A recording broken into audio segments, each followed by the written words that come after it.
वहीं बिहार असेंबली ज़िमनी इंतखाब के नतीजे आ गए हैं। मोकामा में आरजेडी और गोपालगंज में बीजेपी की जीत हुई।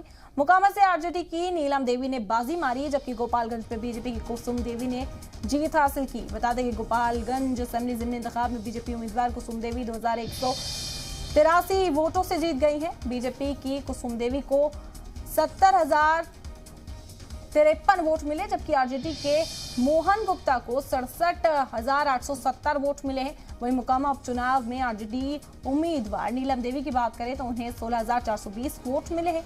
आरजेडी की नीलम देवी को 89,178 वोट मिले, जबकि बीजेपी को वोट भी आपको बता रहे हैं इस वक्त यहाँ पर बड़ी जीत हासिल की है। मोकामा से आरजेडी के हिस्से में जीत गई, वहीं बीजेपी ने गोपालगंज पर कब्जा किया है।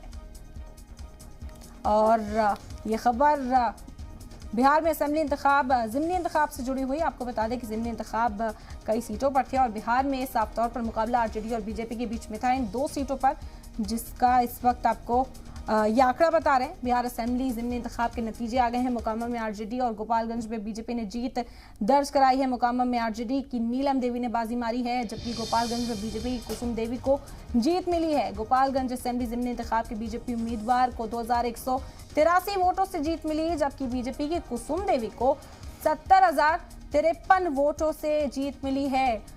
ये कुल वोट आपको बता रहे हैं कि कितने वोट पाले में आए हैं आरजेडी और बीजेपी के। ये बड़ी खबर है क्योंकि ये इंतखाब बेहद दिलचस्प था। यहाँ पर बीजेपी से अलग होने के बाद, अपने अजीम इत्तेहाद को कायम करने के बाद नीतीश कुमार के लिए इसे एक इम्तहान के तौर पर देखा जा रहा था, जिसमें मोकामा में जीत हासिल की।